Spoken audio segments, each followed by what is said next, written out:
welcome back guys. Hope we're all good. Have to have a drink.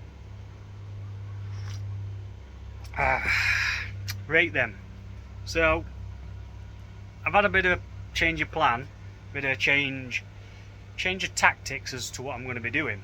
I was going to drain the pond down when I'm off work. Now what I'm thinking is I don't think I'm going to bother. I'm going to do it, but not just yet. I think I'm going to wait until end of growing season, because if I start draining it now, I'm interrupting the growth, and it's not really something that I want to be doing. Especially as some of them are like, well, some of them are knee side, so they're starting to come into that knee side, sand side stage. So, you know, and like through toe side, knee side, and sand side is where they're going to get most of the growth. So at this point, I don't really want to disrupt the growing, what they're going to be doing right now.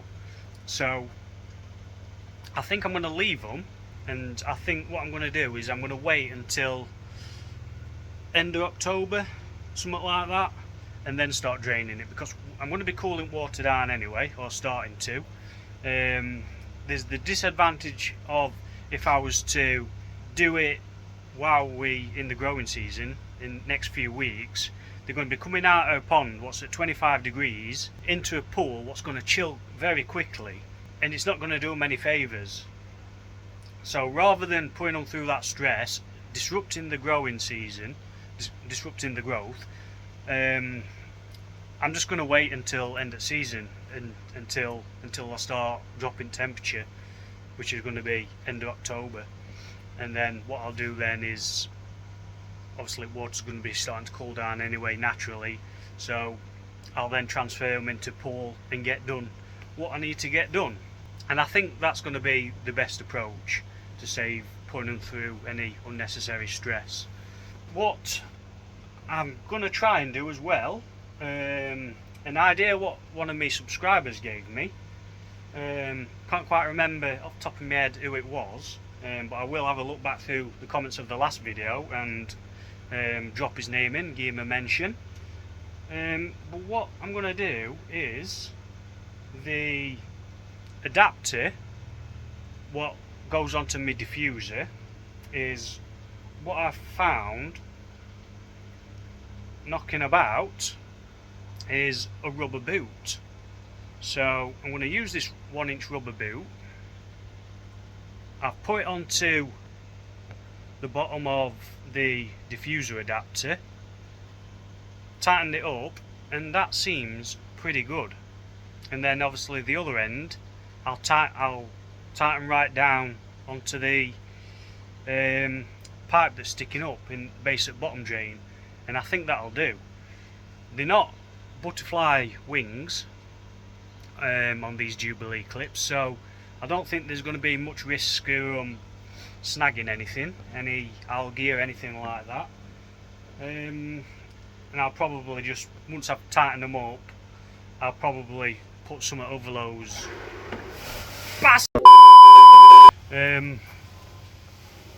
yeah, so what I'm going to do is put some over these Jubilee clips, just in case, you know, to stop out catching on them or anything like that. So that's going to be the plan. That's how I'm going to do it, and I think it'll work okay, because I think the problem is trying to source another bit of stem to go in my bottom drain, a fitting that'll go on it. It could be difficult.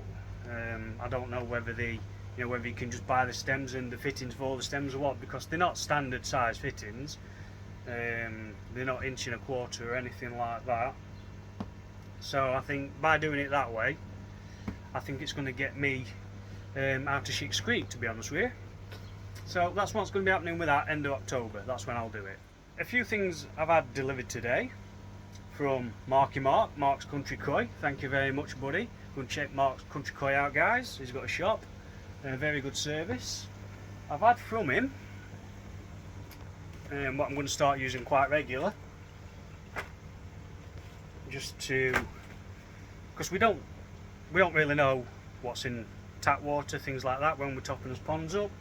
contaminants what might go into his water. You know, you never know what's going in. Obviously, me being an open-aired pond, you never know what's going in. So, what I've had from him, what I've been heard very, very good things about, is the pond detox formula from Lincolnshire Fish Health. So I'm going to start using that. Neutralises pollutants in your water. See what if it says what it neutralises. Neutralises pollution, improves water clarity, settles particles, enriches skin colour, improves skin lustre, optimises health, aids digestion. So, yeah. It helps with copper, lead, zinc, acid rain, ammonia, nitrite, and many other pollutants. So that's going to give me fish a bit better water quality. Move my hand out of the way. That's going to give me fish a bit better water quality by adding that in. I've still got that Bacto Plus, so that can go in as well. I think what I might do is, like, 1 week use a bit of PDF, another week use a bit of Bacto Plus Lacto Health, and it should help me out a lot, I think, as well as what my usual water changes. So yeah, that's what I'm going to do. Another thing I had from him, I ordered myself a tub of blanket answer, because I am starting to get a bit of blanket on bottom of the pond, and I don't want too much of that, so I've got that in ready just in case. And he's also sent me, where are we, another mug.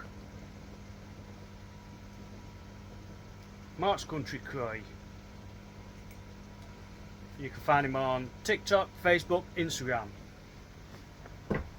and I'll drop you a link in the description for him as well. He sells fish, dry goods, whatever you want really. If you're after anything, give him a shout. I'm sure he'll look after you.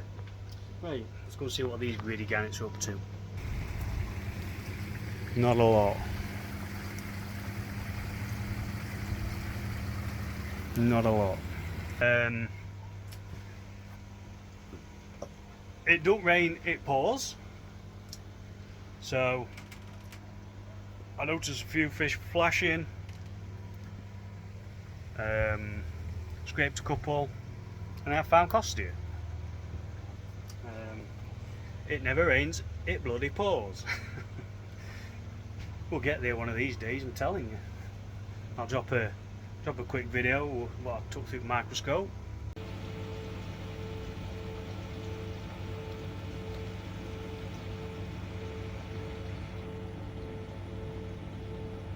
So there's them little blighters.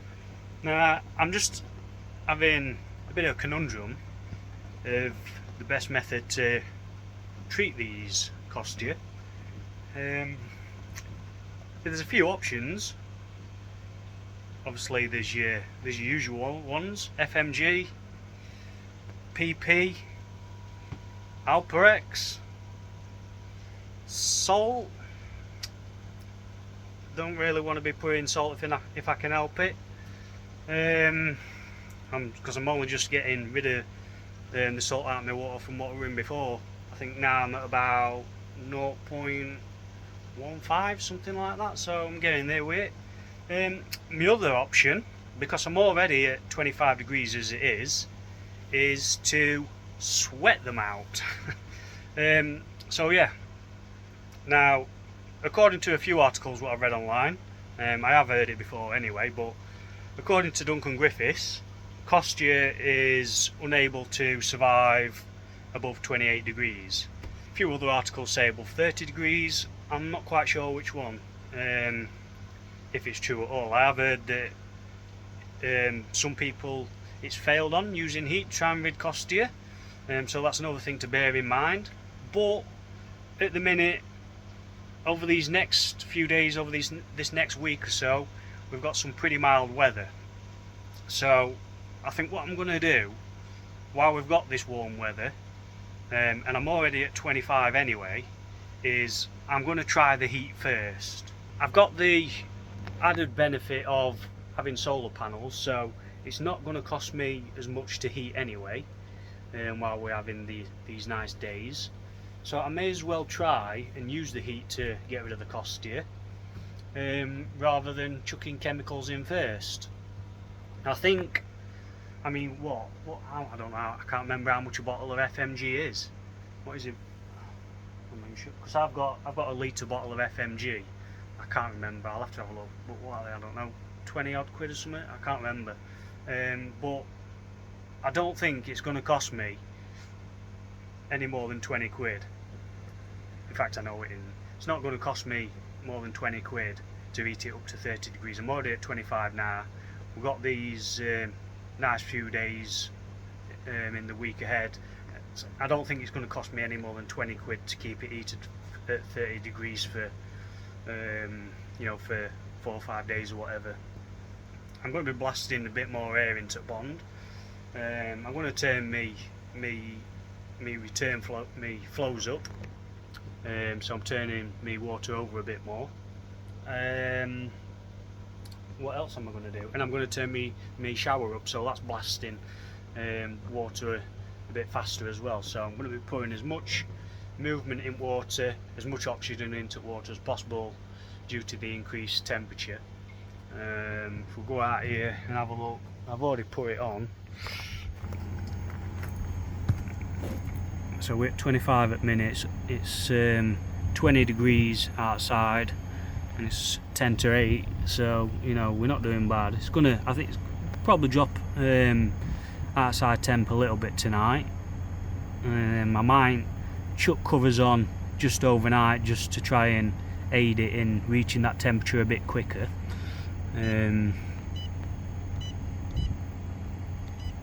But yeah, I'm set at 30 degrees. And hopefully, all being well, that'll do the job. If not, it's no biggie. I've not lost much. You know, like I say, it's not going to cost that much to heat it up for 4 or 5 days. So,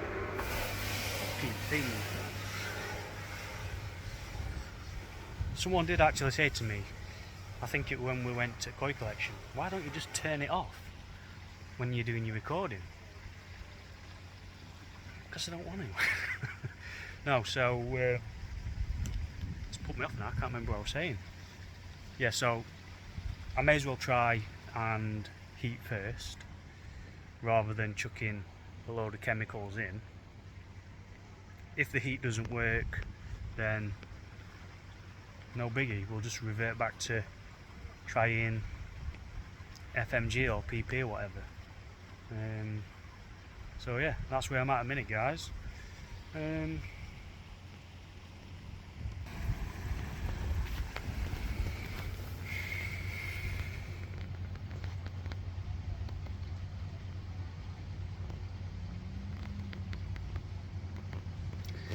I did notice it made me wonder a bit, because again a bit of excess mucus, look, which is a classic sign of Costia. So it did make me wonder before I even scraped it.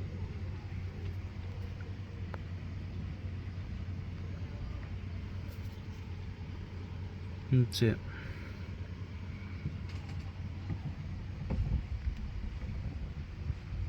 See excess mucus. But other than that, guys, I mean, even though that bottom drain's open, they've not really been bothered about it. That's the Adam buyer.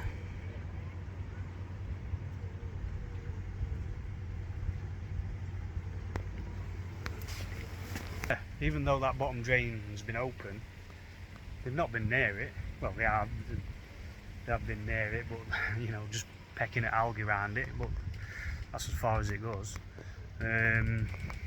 So yeah, we'll just have to see what happens now, guys. I'm going to let it heat up. Hopefully it should be about there a bit morning.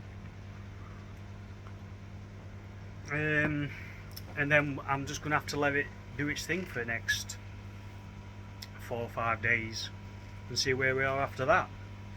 So I'll come back to you tomorrow, guys, I reckon. Saturday tomorrow.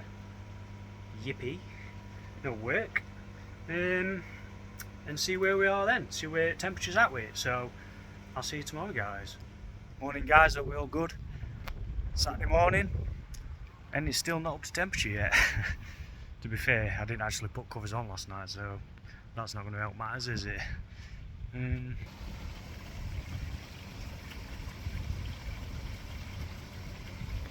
So, minute, we are reading 27. So, still another 3 degrees to go. I think I'm going to have to bank covers on because yeah, it's going to take quite a while to get up to it, I think. And I think temperature did drop a little bit last night, so that's not going to have helped matters. So I think I'm going to have to bank covers on just to help it get up to that temperature and maintain it. It'll seem weird seeing it with covers on. Not had covers on for ages. Had another delivery this morning, something which I need to get done. I'll flip the camera around and we'll have a look. In here we have got some new calibration fluids.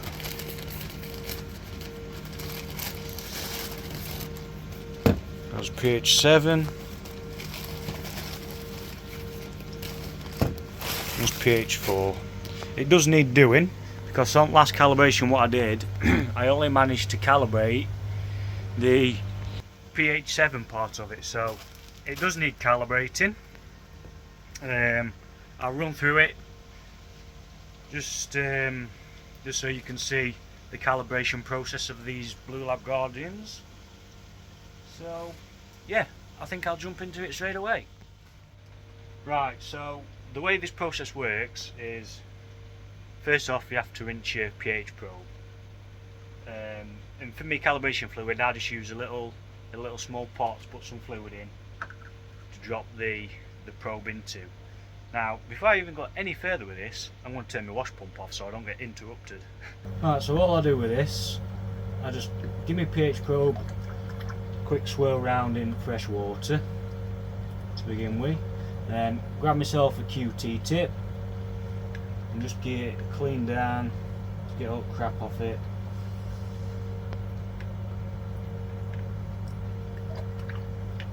And then also I get a good clean inside there, just get crap off it inside. Right, so that's nice and clean. So all I do then is I get my blue tub. That's my tub what I use for putting my solution in. Take my pH 7 solution first. Put some in it.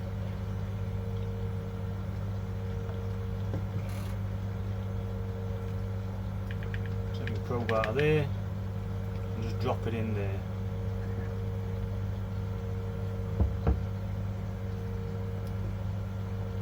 Just sit that in there like so. And then just come up here and just press and hold this pH cal and just let that flash until it's done its thing.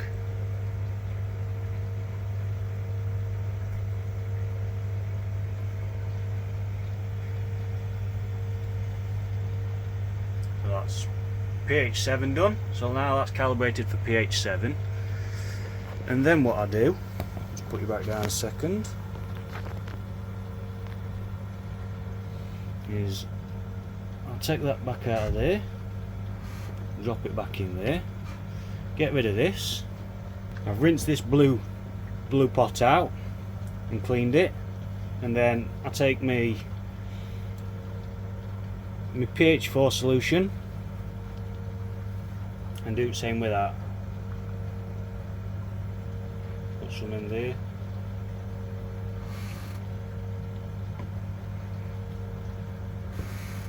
Take my probe drop it in pH 4, and then again come up here, hold pH cal, and now you can see it's doing 4.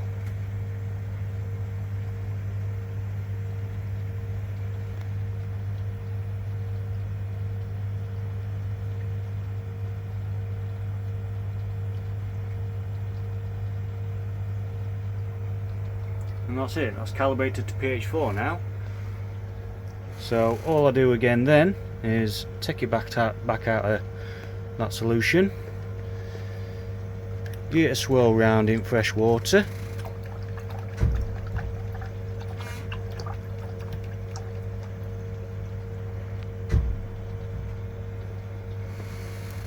and then get it back in there. So my reading should be a bit more accurate than it were before now. Let's get rid of this. I'll give that a rinse out in a sec. So that's back in there. Yeah, you can't do it this time. You can't spray, can you? Drum's going, but you can't spray because I've turned motor off. Let's take this algae off of this conductivity probe. Keeps getting bits of algae coat on it.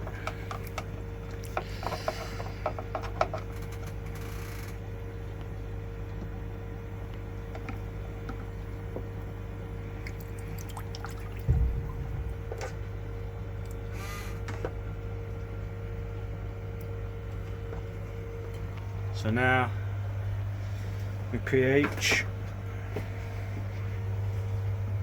is calibrated again, and that's all there is to it for calibration part of it. Pretty straightforward. I do buy these ones just because you get a little bit more calibration solution in them. You don't necessarily have to use the proper Blue Lab Guardian ones. At the end of the day, pH 7 is pH 7 and pH 4 is pH 4, so I don't really see why it'd matter that much. Yeah, that's it, that's all I do, guys. So what I'm going to do now anyway, sun's out, so we're getting some nice electricity. I'm going to get these covers whacked on just to help this temperature get up a bit more. And I think that's probably going to be it, guys. I just wanted to give a little bit of an update as to what my new plans were, things like that. Not major really. Excuse me. Yeah, so I'll catch you back next time, guys. See you in a bit.